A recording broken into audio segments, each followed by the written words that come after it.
അപ്പോൾ ഇന്ന് ഞാൻ കാണിക്കുന്നത് ബ്രെയിൻ പെപ്പർ റോസ്റ്റ് ആണ്. അപ്പോൾ അത് ഞാനല്ല ഉണ്ടാക്കുന്നത്, എൻ്റെ മരുമകനാണ്.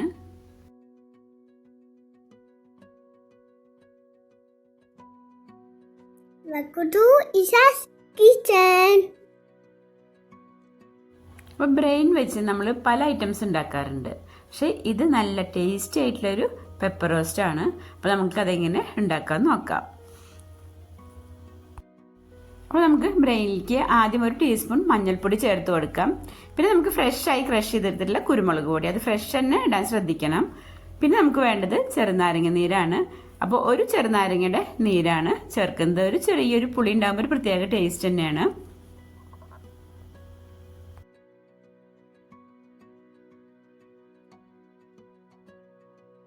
ഇപ്പോൾ ഇവിടെ നമ്മൾ എടുത്തിട്ടുള്ളത് മട്ടൻ്റെ ബ്രെയിനാണ് കേട്ടോ. ഒരു 4-5 എണ്ണം ഉണ്ടാവും, ഏകദേശം 1 കിലോ ഉണ്ടാവും ഇത് കേട്ടോ.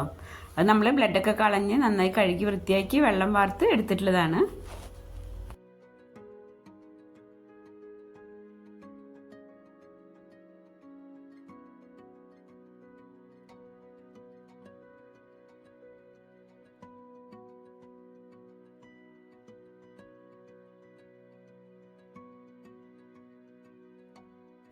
പിന്നെ നമുക്ക് ഇതിലേക്ക് വേണ്ടത് പച്ചമുളകാണ്. പിന്നെ ഒരു ടീസ്പൂണോളം ഉപ്പ് ചേർത്ത് കൊടുക്കുക. പിന്നെ കറിവേപ്പില കുറച്ചധികം ചേർത്ത് കൊടുക്കാം.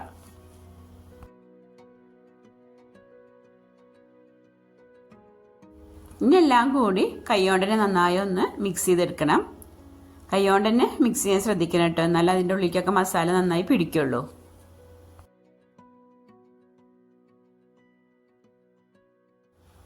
റസിയാസ് കിച്ചൻ ചാനൽ ആദ്യമായി കാണുന്നവരും അതുപോലെ തന്നെ സബ്സ്ക്രൈബ് ചെയ്യാതെ കാണുന്നവരും പ്ലീസ് ഒന്ന് സബ്സ്ക്രൈബ് ചെയ്ത് സപ്പോർട്ട് ചെയ്യണേ.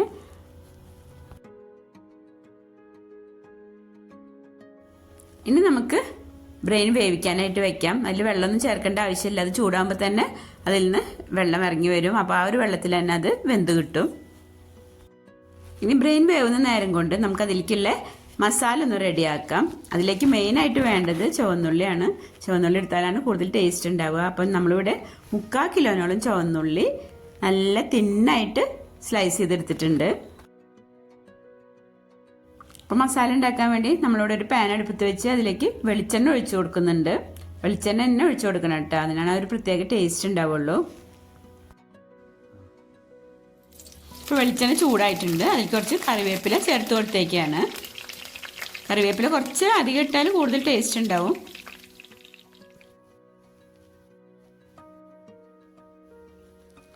ഇനി അതിലേക്ക് 1 ടീസ്പൂൺ ഇഞ്ചി വെളുത്തുള്ളി പേസ്റ്റ് ചേർത്ത് കൊടുക്കുന്നുണ്ട്.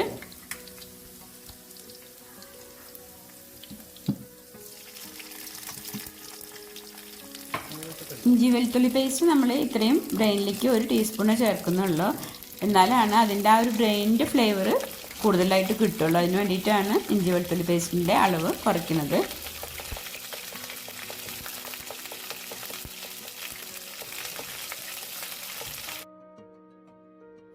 അപ്പം ഇഞ്ചി വെളുത്തുള്ളി പേസ്റ്റിൻ്റെ ഒക്കെ ആ ഒരു പച്ചമണം പോയി കഴിഞ്ഞാൽ അതിലേക്ക് ചുവന്നുള്ളി ചേർത്ത് കൊടുക്കാം.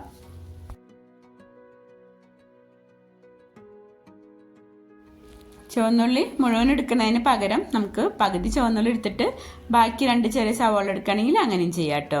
പക്ഷെ കൂടുതൽ ടേസ്റ്റ് ചുവന്നുള്ളിയാണ്.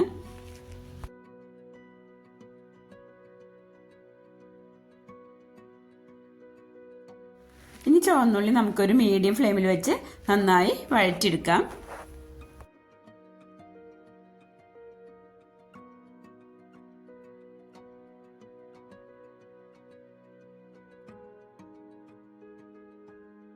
അപ്പോൾ ബ്രെയിൻ നന്നായി വെന്തിട്ടുണ്ട്. പക്ഷെ അതിൽ നിന്ന് കുറേ വെള്ളം വന്നിട്ടുണ്ട്. അപ്പോൾ ഹൈ ഫ്ലെയിമിൽ വെച്ച വെള്ളം ഒന്ന് വറ്റിച്ചെടുക്കുകയാണ്.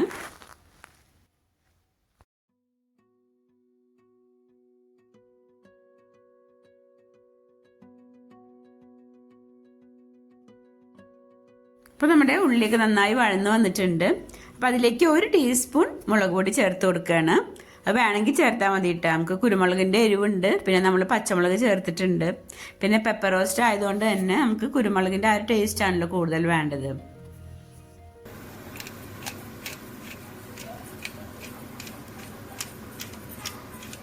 പിന്നെ 1/4 ടീസ്പൂൺ മഞ്ഞൾപ്പൊടിയാണ് ചേർത്ത് കൊടുത്തിട്ടുള്ളത്. പിന്നെ നമുക്ക് വീണ്ടും ഇതിലേക്ക് 1 ടീസ്പൂൺ കുരുമുളക് പൊടിയും കൂടി ചേർത്ത് കൊടുക്കാം. നമ്മൾ മുളക് പൊടി ചേർത്ത് കൊടുത്തിട്ടില്ല എന്നുണ്ടെങ്കിൽ ഈ സമയത്ത് 1 ടീസ്പൂൺ കുരുമുളക് പൊടി ഇടുന്ന സമയത്ത് അത് 2 ടീസ്പൂൺ ഇടാം കേട്ടോ. അപ്പോൾ മസാലയൊക്കെ നന്നായി വഴന്ന് വന്നിട്ടുണ്ട്. അപ്പോൾ നമുക്ക് വേണമെന്നുണ്ടെങ്കിൽ ഇതിലേക്ക് 1 ടീസ്പൂൺ ഗരം മസാലപ്പൊടിയും കൂടി ചേർത്ത് കൊടുക്കാം. പിന്നെ നമ്മൾ വേവിച്ച് വെച്ചിട്ടുള്ള ബ്രെയിൻ അതിലേക്ക് ചേർത്ത് കൊടുക്കാം.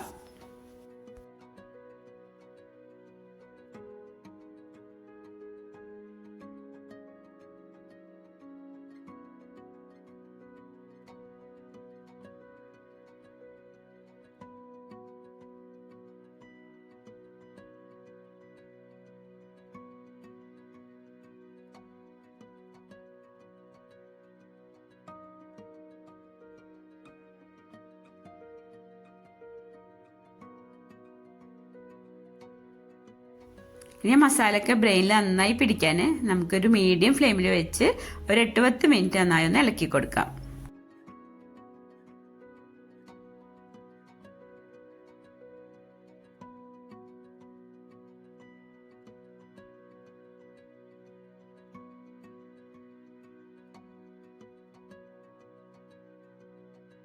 ലാസ്റ്റ് കുറച്ച് പച്ചവെളിച്ചെണ്ണയും കൂടി ഒഴിച്ച് കഴിഞ്ഞാൽ അടിപൊളി ടേസ്റ്റാണ്. അപ്പോൾ അങ്ങനെ ആകുമ്പോൾ നമ്മൾ ആദ്യം ഒഴിക്കുന്ന എണ്ണയുടെ അളവൊന്ന് കുറച്ചാൽ മതി.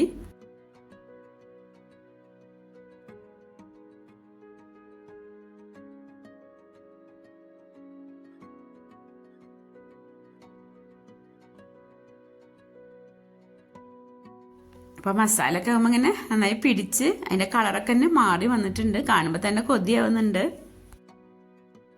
അപ്പോൾ ഇനി നമുക്ക് കുറച്ച് കറിവേപ്പില ഫ്രൈ ചെയ്ത് വെച്ച് ഒന്ന് ഗാർണിഷ് ചെയ്യാം. നമ്മൾ ആദ്യം എണ്ണയിലൊന്നും മൊരിയിച്ചെടുക്കുമല്ലോ കറിവേപ്പില, അപ്പോൾ അതിന് കുറച്ച് മാറ്റി വെച്ചാലും മതി.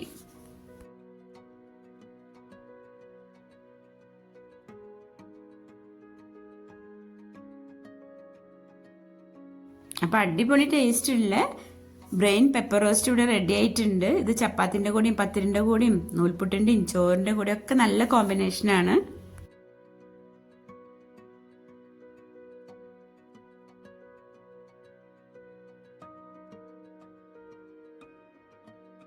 അപ്പോൾ നമ്മളിവിടെ കഴിക്കുന്നത് നൂൽപുട്ടിൻ്റെ കൂടെയാണ്. അപ്പോൾ അതിന് കുറച്ച് തേങ്ങാപ്പാലും കൂടി എടുത്താൽ അടിപൊളിയാവും. അപ്പോൾ എല്ലാവരും ഒന്ന് ട്രൈ ചെയ്ത് നോക്കണേ. അപ്പോൾ ഇനി മറ്റൊരു വീഡിയോ ആയിട്ട് വരാം. Thank you.